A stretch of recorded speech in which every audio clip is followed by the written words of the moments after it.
Sea of Thieves is a whole boatload of fun, but with its non-linear open-ended structure, it can be surprisingly tricky to get started on your journey to becoming a pirate of legend. So, to start you on the path to glory, rather than the lonely road to Davy Jones's locker, here's how to get started in Sea of Thieves.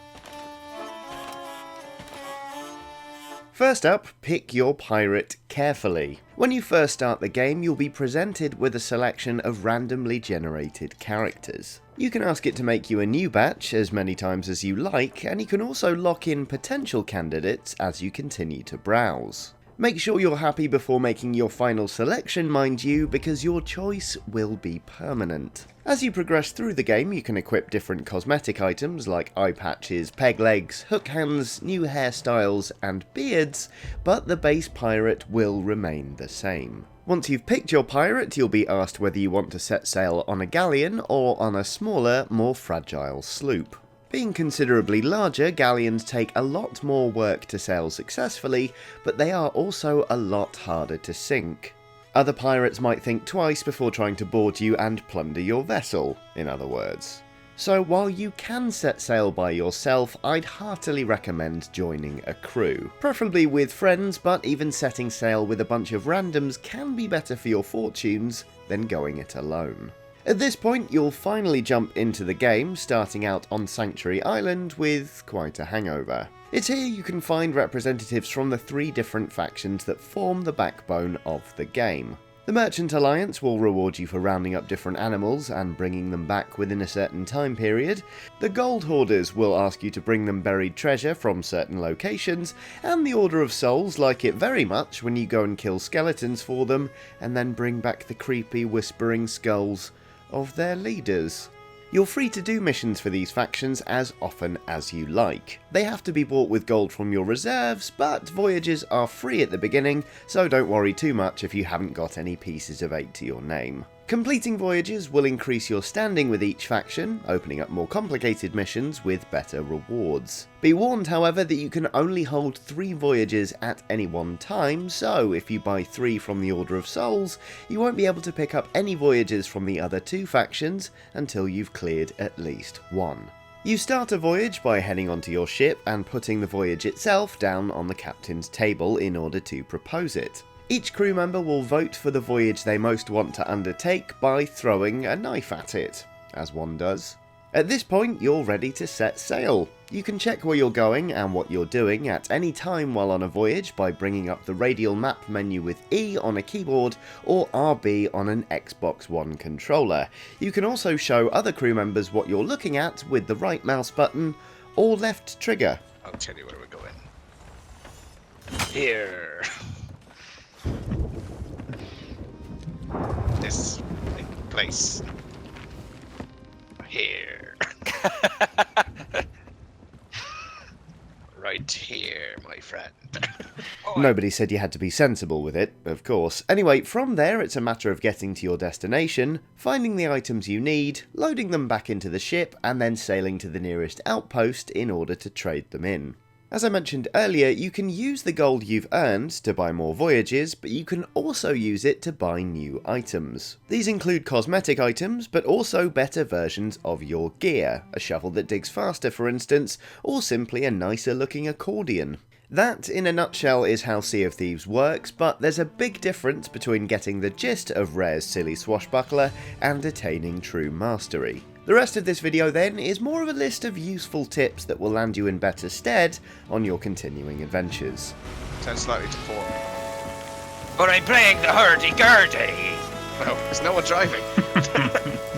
Firstly, voice chat is pretty much essential. You can play Sea of Thieves as a mute pirate by all means, but in a game that relies so heavily on crew members sharing responsibilities and working together as a team just to keep the ship afloat, you'll have a much easier time if you just talk to one another. Not talking leads to a whole bunch of vague gesturing, and to be perfectly honest, it can be quite frustrating. Once you've got communication sorted, it's a good idea to work out who is doing what as you sail the seas. You can't see where the ship is on the game's map, for example, without going to the map table below decks and having a good look, but having the person manning the helm and actually steering the ship going to check it every few minutes isn't very efficient. And worse, it actually might prove dangerous if they aren't there to steer around a previously unseen hazard. It's much better to put someone else on map duty instead, having them report to the helmsman or woman how they're doing over voice chat or text chat in a pinch. When they're not checking the map, they can do other tasks like trimming the sails and keeping a weather eye out for approaching storms or enemy vessels. Now, these tasks may not sound as exciting as steering a massive galleon, but trust me, they're absolutely vital, especially learning how to trim the sails. It may sound stupid to point this out, but the ship will travel much faster if the sails are catching more wind. Pointing them forward and hoping for the best simply isn't good enough. In order to get the most out of every inch of canvas, you can adjust the angle of the sails to best suit the wind direction. If you look up, for example, you should be able to spot some little wisps of wind showing which way it's blowing. Simply line the sails up so these wisps are travelling directly into the sails, and they should blow out with a satisfying whoosh. It's a quick job, but one that makes all the difference, especially when sailing into the wind, when tacking is your best tactic. That is, sailing at an angle to the wind and zigzagging your way forward, changing the angle of the sails to keep yourself going in vaguely the right direction. As important as learning how to trim is, however, it's equally important to know when to clue up and get some of the wind out of your sails. In other words, putting your sails at full length into the wind will give you every possible bit of speed, which is great when fleeing another vessel or making progress on a long voyage, but it's far from ideal when you're coming in to explore an island or dock at an outpost. Approaching at full speed and throwing down the anchor is, well, to be honest, it's quite a lot of fun, but it's also pretty dangerous. The strain on the vessel might be enough for it to get a hole in the hull, or worse, you might misread the situation entirely and end up running aground. Storms can also be a serious menace if you have too much canvas spread. The extreme winds can put enough stress on your ship that it'll start leaking like nobody's business, a problem that can quickly become serious enough to sink you entirely. Sailing around a storm is better, of course, but knowing when to take in the sails will save you a lot of hassle and potential heartache. Again, conversation is key here, as other crewmates may be too busy tending to other duties to know when it's time to furl the sails.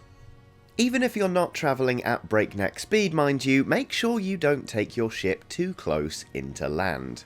You're not parking a car, after all, and you may not always be able to see where the sandbar is when coming to explore an island. It's better to drop anchor a bit further out and shoot yourself over with a cannon than risk destroying the vessel altogether. You can swim even when holding a dirty great treasure chest, and while there are sharks, and yes, they will try to eat you, they actually aren't super aggressive, so risking your skin rather than the entire ship is almost always preferable when there's loot at stake. Talking of loot, when exploring an island, you're likely to find a bunch of barrels with supplies on them, as well as buried treasure or reanimated skeletons. And sure, planks and bananas may not seem as exciting as a chest full of loot, but don't overlook these, whatever you do. Even if it takes several trips, make sure you get every single one of those planks on board, because if you run out and get another hole in the hull, you're done for. You can carry quite a few planks at once and then store those in the barrels below decks, and having a well-stocked ship can genuinely make the difference between sinking or not, so get into the habit of resupplying whenever you can, including when you visit outposts or pay a visit to Sanctuary Island. As jealously as you should guard your ship's supplies, however, it's quest items you should really keep an eye on at all times. You can probably trust your own crewmates, of course, but the thing is, you won't get the rewards from a successful voyage until you actually go and turn them in. If a rival crew comes and pinches the loot, in other words, they get to reap the rewards instead of you. This is a pirate game, after all. If you're travelling back to port after gathering some quest items, then you should keep a weather eye out for enemy sails. If it's nighttime, you can help stay hidden by dousing the torches at the fore and aft, as the light from these can be seen from quite a long way away. If you do get attacked, of course, you can choose to stay and fight, or put those well-honed sail trimming skills to the test and attempt to flee. If you do have to fight, remember that cannons need to be loaded by taking a cannonball to the front of the cannon, and that it's better to aim at the hull of the ship just below the waterline. Blowing a hole in the side of the ship is all very good and well, but if it's not letting in gallons and gallons of seawater, your opponents won't be especially bothered. Hopefully you'll make it through such encounters relatively unscathed, but sadly, not every pirate is quite so fortunate in Sea of Thieves. As you go about your business then, keep an eye out for flocks of birds circling overhead. These mark the sight of sunken vessels, waiting patiently for you to come on board and plunder them for all they're worth. Do not pass these up, especially in the early game, as you can find items that are worth a lot of money. If you're completing voyages in exchange for about 200 gold pieces, a chest of exquisite spices worth 1400 is nothing to sniff at. So be ready to profit from the misery of others at the first sign of a seagull. And that, me hearties, is how to get started in Sea of Thieves. Hopefully you found this video useful, but if you have any tips of your own, please feel free to drop them in the comments below. Keep an eye on Eurogamer for plenty more on Sea of Thieves, including live streams, more tips, and let's face it, probably some very silly voices. Thank you very much for watching. Bye!